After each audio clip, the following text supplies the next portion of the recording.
نحمده ونصلي على رسوله الكريم أما بعد فأعوذ بالله من الشيطان الرجيم بسم الله الرحمن الرحيم رب اشرح لي صدري ويسر لي أمري واحلل عقدة من لساني يفقهوا قولي رب زدنا علما اللهم فقهنا في الدين اللهم إنا نسألك علما نافعا وعملا متقبلا ورزقا طيبا اللهم انفعنا بما علمتنا وعلمنا ما ينفعنا وزدنا علما آمین یا رب العالمین۔ بسم اللہ الرحمن الرحیم۔ دیکھتے ہیں سورۃ الہمزہ، مکی سورت ہے یہ بھی۔ آپ صلی اللہ علیہ وسلم کو جب کفار ستاتے تھے تو صرف یہ نہیں کرتے تھے کہ پیٹھ پیچھے باتیں کریں، آپ کے سامنے آ کے بھی آپ کا مذاق کرتے تھے، تان و تشنے دیتے تھے، اور غیبتیں تو غلط کرتے ہی تھے۔ جو بھی چیز کچھ نظر آ جاتی تھی اس کے اوپر باتیں بناتے تھے، کیونکہ وہ مالدار بہت تھے تو اپنی دولت کے نشے میں مسلمانوں کو حقیر سمجھ کے ایسی حرکتیں کرتے تھے، اور مالدار ہونے کے علاوہ بہت بخیل بھی تھے، مال کو بھی گن گن کے رکھتے تھے۔ تو یہاں پہ اسی صورت میں انہی چیزوں کو موضوع بنایا گیا ہے کہ غیبت کرنا، عیب جوئی کرنا، بدگوئی کرنا، کسی کی تانے دینا، ان لوگوں کے لیے سخت وعید سنائی گئی ہے۔ اور یاد رکھیے کہ ہر سورہ جو ہے نا، یہ نہیں کہ صرف انہی لوگوں کے لیے اسپیسیفک ہے، بلکہ جو بھی رہتی دنیا تک ان صفات کے حامل ہوگا اس کے لیے بھی وہی انجام ہے۔ تو اس صورت میں دیکھتے ہیں وَيْلٌ لِكُلِّ هُمَزَةٍ لُمَزَةٍ، ویل ہے، ہلاکت ہے، بربادی ہے، تباہی ہے۔ اور ویل جہنم کی ایک وادی بھی ہے جس میں جہنمیوں کا خون اور پیپ جمع ہوں گے، یعنی بہت ہی بری جگہ۔ اور اللہ تعالیٰ نے جب فرما دی نا ہلاکت ہے، بربادی ہے، تباہی ہے، تو انسان پریشان ہو جاتا ہے، کیا چیز ہے؟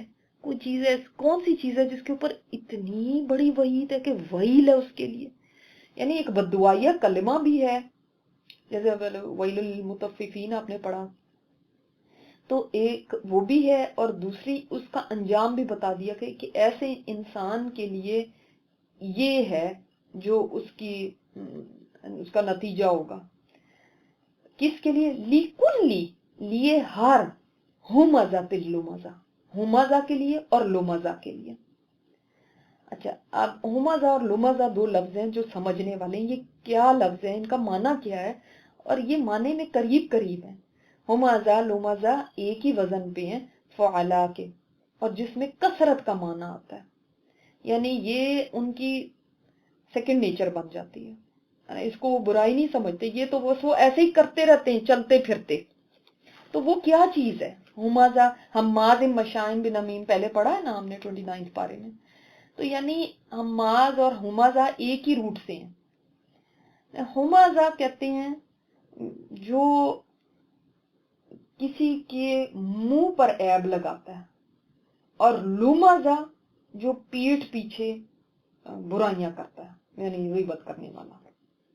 ٹھیک ہے، یعنی ایک چیز ہے نا کہ جو کچھ لوگ کہتے ہیں کہ جی ہم تو غیبت نہیں کرتے، جی ہم تو منہ پہ آ کے کہتے ہیں، تو منہ پہ آ کے کہنا بھی کوئی بہت بڑی بہادری کا کام نہیں ہے آپ کا، کیونکہ منہ پہ کہنا بھی کیا ہے کہ اس کے اندر بھی دوسرے کو آپ سخت تکلیف پہنچا رہے ہیں، وہ بھی کوئی اچھائی نہیں ہے۔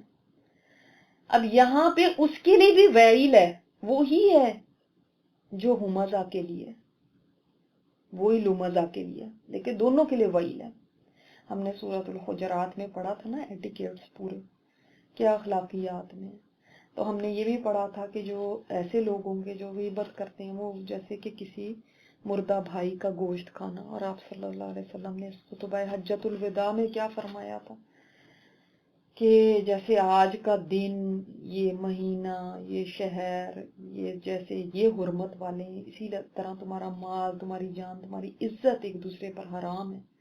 یعنی تمہارا مال، دوسرے کا مال غصب کرنا، جان دوسرے کی لینا، یعنی کسی کی عزت پر حملہ کرنا، کسی کی عزت تار تار کرنا، یہ بھی حرام ہے۔ جیسے ہم ذی الحجہ کو حرام، حرمت والا مہینہ سمجھتے ہیں نا کہ اس کے اندر کوئی ایسی برائی، جیسے ہم مکہ میں جا کے کوئی برائی کو برا سمجھتے ہیں، تو وہ شہر جیسے ہمارے لیے عزت والا ہے، اسی طرح مسلمان کی جان مال عزت بھی حرمت والی ہے. اور بڑے گناہوں میں سے آپ صلی اللہ علیہ وسلم نے فرمایا کہ زبان دراز کرنا ہے کسی مسلمان کے بارے میں، اپنی زبان کو کنٹرول نہ کرنا. جبھی تو کہا گیا نا کہ جو اللہ اور یوم آخرت پر ایمان رکھتا ہے اس کو چاہیے کہ اچھی بات کرے یا پھر خاموش رہے، کیونکہ بری بات کچھ بھی منہ سے فضول باتیں کرتا رہے گا تو یا تو بری بات نکلے گی، حرام نکلے گی، یا پھر کوئی ایسی بات نکل جائے گی جو مکروہ ہوگی. اور جب ہم پہلے پڑھ چکے ہیں فَمَن يَعْمَلْ مِثْقَالَ ذَرَّةٍ شَرًّا يَرَهُ وَمَن يَعْمَلْ مِثْقَالَ ذَرَّةٍ شَرًّا يَرَهُ وَمَن يَعْمَلْ مِثْقَالَ ذَرَّةٍ خَيْرًا يَرَهُ. وہ آپ دیکھ لیں کہ جب ذرے برابر بھی عمل تل جانا ہے اور دکھا دیا جائے گا تو یہ بڑی بڑی غیبتیں اور چغلیاں اور یہ سب چیزیں اور تانے کسی کو دینا، یہ تو بہت ہی بڑی باتیں ہیں. یہ تو ذرے کے برابر نہیں ہے، وہاں پہ تو ذرے ذرے بھی تول رہے ہیں. تو ہمزہ اور لمزہ دونوں ہی بڑی برائیاں، کیونکہ دونوں کے لیے جہنم کی وادی کا وہ شدید ترین عذاب ہے، دونوں کے لیے ہلاکت ہے، دونوں ہی سزا کے مستحق ہیں. اور آپ کو پتا ہوگا کہ جب کسی کا پتا چلتا ہے کہ کسی نے ہمارے لیے مطلب پیٹھ پیچھے برائیاں کی ہیں، یا کوئی لوگ ایسے ہیں جو منہ پہ آ کے تانے دیتے ہیں، عیب لگاتے ہیں، تو کیسا فیل ہوتا ہے، کتنا تکلیف دہ ہوتا ہے کسی انسان کے لیے. اور جس معاشرے میں یہ کام ہو رہے ہوں اور لوگوں کی سیکنڈ نیچر ہی یہ بن جائے، عام عادت یہ بن جائے کہ وہ جہاں جائیں وہاں پہ وہ ان کے عیب تلاش کریں کہ کیا کچھ ڈھونڈوں، کوئی چیز ملے مجھے جو کہ میں جا کے پھر بیان کروں. تو وہ ٹو میں رہتے ہیں، وہ دیکھتے رہتے ہیں کہاں پہ کوئی ایسی بات مل جائے. یہ کتنی گھٹیا بات ہے. بعض لوگ اپنے رشتہ داروں کو گھروں میں نہیں بلاتے اسی بات کی وجہ سے کہ آئیں گے تو پھر اس کے بعد کیا ہوگا، پھر ہماری باتیں ساری دنیا میں گھومیں گی. بعض لوگ کسی کے گھر جاتے ہیں تو وہاں کی چیزوں کو نوٹ کرتے ہیں، ایسے لگتا ہے کہ جیسے یہ نوٹ کرنے ہی آئے ہیں، سب چیز نوٹ کرتے رہتے ہیں اور ان سے ہنس ہنس کے باتیں کرتے رہتے ہیں. اس کے بعد جب باہر نکلتے ہیں تو پھر پورے شہر میں جو ڈھنڈورا پیٹتے ہیں. حالانکہ آپ کو پتا ہے نا چغل خور جنت میں نہیں جائے گا، یہ آپ صلی اللہ علیہ وسلم نے فرمایا. اور قبر کا عذاب ہو رہا تھا، 2 قبروں کے پاس سے آپ صلی اللہ علیہ وسلم گزرے تھے، ان کو عذاب ہو رہا تھا، اور عذاب کن وجوہات کی بنا پہ ہو رہا تھا. وہاں پہ کون بچائے گا پھر؟ قبر میں اگر عذاب شروع ہو گیا. پیشاب سے احتیاط نہیں کرتا تھا ایک، اور ایک چغل خور تھا. اللہ اکبر. جب آپ صلی اللہ علیہ وسلم کو معراج کرائی گئی تھی تو فرمایا میرا گزر کچھ ایسے لوگوں کے پاس ہوا جن کے ناخن تانبے کے تھے، وہ ان سے نوچ رہے تھے اپنے سینے کو بھی چہروں کو بھی. سوچیں اب کے ناخن سمجھے تانبے کیسے، جیسے ناخنوں کی جگہ چھریاں لگی ہوئی ہیں، تو ان سے کوئی اپنا چہرہ نوچ رہا. تو میں نے پوچھا جبرائیل یہ کون لوگ ہیں؟ انہوں نے کہا یہ وہ لوگ ہیں جو لوگوں کا گوشت کھاتے ہیں، غیبت کرتے ہیں اور ان کی عزتوں کو اچھالتے ہیں. یعنی یہی ہو گیا نا مزہ تلو مزہ. اس کو تو ہم اپنا ایک مشغلہ سمجھتے ہیں، جہاں بیٹھتے ہیں وہاں پہ پھر ہم یہ شروع کر دیتے ہیں. یہ تو ایک ہمارا فیوریٹ ایک ہابی ہے نا، تو جس کو ہم بڑی چیز نہیں سمجھتے اس کے اوپر وہیل کی وعید ہے. اللہ تعالیٰ دیکھیں کیسے چن چن کے ان چیزوں کو ہائی لائٹ کر رہے ہیں جو کہ انسان اگر ابھی تک نہیں سنبھلا تو قرآن پاک مکمل ہونے کی طرف ہے. اب تو سنبھل جاؤ. اور یہ کیسا آدمی ہے؟ الذی جمع مالا وعددہ، جو مال کو جمع کرتا ہے. جمع بھی پڑھا گیا ہے کہ رات میں جمع جب ہوگا تو ایکسٹریم پہ چلے جانا، جمع کرنے کے لیے اوور بورڈ چلے جانا. تو جمع کیا مال کو، وعددہ اور گن گن کے رکھتا ہے. مال کو جمع بھی کرتا ہے اور پھر اس کے بعد اس کو نا گنتا رہتا ہے، کتنا ہو گیا کتنا ہو گیا، کاؤنٹنگ میں لگا رہتا ہے. بار بار گننا بھی تو ایک ہیرس کی علامت ہے نا. اب جو انسان اس سرکل میں پڑ جاتا ہے نا کہ بس میں نے جمع کرنا ہے اور زیادہ اور زیادہ اور زیادہ، تو آپ سوچیں کہ پھر اس کی دلچسپی یہ ہو جاتی، پھر وہ بس ہر وقت یہی سوچ رہا ہے اب میں کدھر سے جمع کروں، کدھر سے کماؤں، کدھر سے مجھے مل جائے، پھر میرے کتنے پیسے ہو جائیں گے، پھر اس کے بعد کتنے ہو جائیں گے۔ اور مال سے مطلب یہاں پہ صرف پیسے کرنسی نہیں ہے، مال سے مطلب ساری جو بھی پراپرٹی ہو گئی، زیور سونا چاندی ہو گیا، کرنسی بھی اس میں آ گئی، لیکن سبھی چیزیں ہیں کہ بس یہ جمع کرتے رہے۔ کتنے ہی ایسے لوگ ہیں نا جو بس اسی میں زندگی گزار رہے ہیں، ان کی ڈے اینڈ نائٹ کی سوچ کیا، ان کے دماغ پہ کیا حاوی رہتا ہے، 9 اور 99 کے چکر میں پڑے رہتے ہیں، کیسے بڑھا لوں، کیسے اپنی ویلتھ بڑھاؤں، وہ دیکھو لوگ کہاں سے کہاں پہنچ گئے، ہم ابھی پیچھے رہ گئے، اچھا اور کماؤ اور کماؤ، ایک جاب نہیں دوسری کر لوں، اچھا اس کو کیسے اور بڑھاؤں، کتنا میرا بن جائے گا اس سے، مطلب ہر وقت ان کی زندگی کا جیسے ایک مقصد ہی یہی ہے، ان کی دلچسپی یہی ہے۔ امام سعدی کہتے ہیں نا کہ اس کو کوئی پرواہ نہیں ہے پھر کسی اور چیز کی، اس کو صرف دلچسپی یہ ہے کہ مال اکٹھا کرتا رہو۔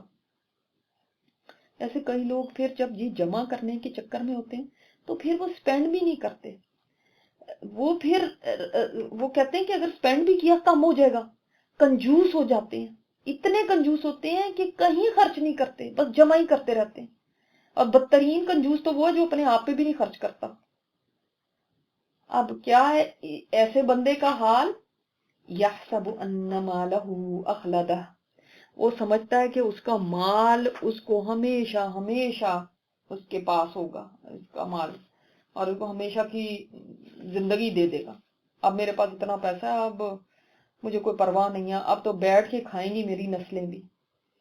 اب دیکھتے ہیں نا آپ کے کئی لوگوں کو مطلب یہی ہوتا ہے، ان کو ایسے لگتا ہے کہ بس اب تو ہم نے مرنا ہے ہی نہیں، اس مال میں ہی وہ اتنے غرق ہوتے ہیں نا، ان کو اس کا یہ بھی مطلب ہے کہ ان کو یہ اتنا ذہن پہ سوار ہوتا ہے، یہ سوچ کہ کیسے اور پیسہ بنا لوں، کہاں سے اور مل جائے، وہ پھر انسان بھول ہی جاتا ہے کہ اس کو کبھی مرنا ہے، اس کو یہی یاد رہتا ہے کہ میں یہیں پہ ہوں اور یہیں پہ اسی طرح دن رات چلتے رہیں گے۔ ابن کثیر لکھتے ہیں نا کہ اس کے مال نے اس کا سارا دن لے لیا، سارا دن بس اس کی فکر میں، ہر وقت یہی سوچ، اور پھر وہ رات کو مردار کی طرح سو جاتا، دن میں بس دوڑ دوڑ دوڑ، اور رات کو مردے کی طرح پڑا ہوا۔ تو دونوں معنی اس کے آ گئے، ٹھیک ہے نا۔ ایک نمبر 1 کہ مطلب اس کو لگتا ہے کہ یہ مال ہمیشہ اس کے پاس رہے گا، حالانکہ مال کو چھوڑ کے چلے جانا۔ دوسری بات یہ ہے کہ وہ آدمی اتنا مال میں غرق ہو گیا کہ اس کو موت ہی یاد نہیں رہی، اس کو یہ لگتا ہے کہ ہمیشہ یہیں پہ رہنا، اس کو نہیں سمجھ آ رہی کہ وقت گزر رہا ہے، میں واپس جانے والا ہوں۔ اس کو تب سمجھ آتی ہے جب موت سر پہ آ کے کھڑی ہو جاتی ہے، اور یہ آج کتنا کامن ہے، کتنا کامن ہے۔ اللہ اکبر، کہ یعنی دنیا ایسے بھاگ رہی ہے، ایسے بھاگ رہی ہے، ایک ریس لگی ہوئی ہے پیسے کے پیچھے، کمائیوں کے پیچھے، جمع کرنے کے پیچھے، جمع ہو جائے جمع ہو جائے اور جمع ہو جائے، کہ واپسی بھول ہی چکی ہے۔ آپ صلی اللہ علیہ وسلم نے فرمایا نا، ابن آدم کہتا ہے میرا مال میرا مال، اس کا مال تو صرف وہ ہے جو اس نے کھا لیا یا پہن لیا، یا پھر کھا لیا تو وہ ختم کر دیا، پہن لیا تو پرانا کر دیا، یا جو اس نے صدقہ کر دیا، بس یہ اس کا مال ہے۔ باقی کیا ہے؟ باقی تو پیچھے چھوڑ جائے گا۔ آپ نے دیکھا ہوگا کہ جو جتنے زیادہ مالدار ہوتے ہیں، اللہ ماشاءاللہ، اور جو جتنے مالدار ہوتے ہیں اتنے بخیل بھی ہوتے ہیں، اکثر یہی دیکھا گیا۔ چیریٹی جو جتنی کلیکٹ ہوتی ہے نا، اگر آپ اس کا اسٹیٹسٹکس دیکھیں تو آپ دیکھیں گے کہ مڈل کلاس سب سے زیادہ چیریٹی کرتی ہے، امیر لوگ نہیں کرتے۔ تو وہ پھر کہتا ہے نا کہ اگر میں نے سپینڈ کیا تو یہ ختم ہو جائے گا، اس لیے وہ سپینڈ نہیں کرتا، وہ جمع کرتا ہے، گنتا رہتا ہے، اس کا ذہن اسی کے اندر لگا ہے، عدد آیا، عددہ نہیں آیا، عدد، یعنی مسلسل گنتا رہتا ہے، جس کی ذہن ہی اس کے اندر لگاؤ، میرے اکاؤنٹ میں کتنی، اچھا میری فلانی پراپرٹی کا کیا ہوا، اچھا میرے زیور کا کیسے بڑھاؤں اس کو، بس وہ کیا تیاری کرے گا اپنے جانے کی، وہ کیا اپنی آخرت کا سوچے گا۔ کلا لینبذن فی الحطمہ، کلا ہرگز نہیں، یعنی یہ دولت اس کو ہمیشگی نہیں دے گی، یہ ہمیشہ نہیں رہنے والی۔ لینبذن، البتہ ضرور ڈال دیا جائے گا، کس میں؟ فی الحطامہ، نبذہ کہتے ہیں کسی چیز کو بیکار سمجھ کے پھینک دینا یا ناپسند کرنے کی وجہ سے کسی چیز کو پھینک دینا۔ تو یہ آدمی اپنے آپ کو اور اپنے مال کو بہت ویلیویبل سمجھتا تھا نا، لیکن یہ ایک دن ورتھ لیس ہو جائے گا، پھینک دیا جائے گا، وہ ڈال دیا جائے گا حطامہ میں۔ دیکھیں یہ کون بندہ ہے جو ہمزہ اور لمزہ کرتا تھا اور جو بس مال کی دھن میں ہی لگا ہوا تھا۔ اب کیا چیز ہے حطامہ؟ وما ادراک ما الحطامہ، کیا چیز تجھے بتائے کہ حطامہ ہے کیا؟ جب بھی میں آپ کو بتایا تھا نا کوئی بہت بڑی چیز کی بات آتی ہے تو پھر ایسے انداز آتا ہے، وما ادراکا، تم تو سمجھ ہی نہیں سکتے، تمہیں کیا پتا، تمہیں اندازہ نہیں ہے کہ وہ حطامہ کیا ہے۔ حطامہ حاطامین سے ہے، لفظ تو آپ کا معنی حطامہ ہی لکھیں گے، لیکن آپ کو ویسے بتا رہی ہوں کہ جو چورا چورا کر دینے والی، یعنی ہڈیوں کا بھی چورا بنا دے گا، اس آگ کو کہتے ہیں حطامہ۔ حاطامین کا مطلب ہے نا توڑنا، چورا چورا کرنا، حاطین بھی اسی سے۔ نار اللہ الموقدہ، یہ اللہ کی آگ ہے، نار اللہ اللہ کی آگ ہے، الموقدہ، موقدہ کسے؟ واقف دال سے، وقود بھی اسی سے، یعنی جو سلگائی گئی ہے۔ اللہ کی آگ کہنے سے کیا مقصد ہے کہ یعنی سوچے نا، جیسے آپ کو کہا جائے یہ صدر کی گاڑی ہے، یہ وزیر اعظم کا گھر ہے، تو آپ کو کیسے ایک دم ذہن کے اندر کو بڑی بڑائی کی بات آ جاتی، یعنی یہ عام تمہاری دنیا والی آگ نہیں ہے، یہ اللہ کی جلائی ہوئی آگ ہے۔ تو سوچو کہ پھر وہ آگ کیسی ہوگی۔ اور پتہ ہے کہ یہ جہنم نے بھی اللہ سے شکایت کی کہ یا اللہ میرا ایک حصہ میرے دوسرے حصے کو کھا رہا ہے، اتنی فیوریس ہے یہ کہ ایک حصہ ہی دوسرے کو کھانا شروع ہو گیا، جلانا شروع ہو گیا۔ استغفر اللہ۔ التی، وہ جو، تطلیع، چڑھ آتی ہے، تطلیع طلوع سے، جیسے طولا عین، علی الافئدہ، افئدہ تو آپ کو پتا ہے فؤاد سے، دلوں پر چڑھتی ہے، دلوں پر، یعنی یہ آگ ایسی ہوگی کہ انسان کے پورے جسم کو جلاتی بھی دل تک پہنچ جائے گی، اور انسان کا جسم جلایا بھی ہوگا لیکن وہ زندہ بھی ہوگا۔ اور اللہ تعالیٰ اس کی ایک جلد کو دوسری جلد سے بدل دے گا۔ دل کی بات کیوں کہی گئی افئدہ کی، جبکہ جسم تو سارا ہی جل رہا ہے؟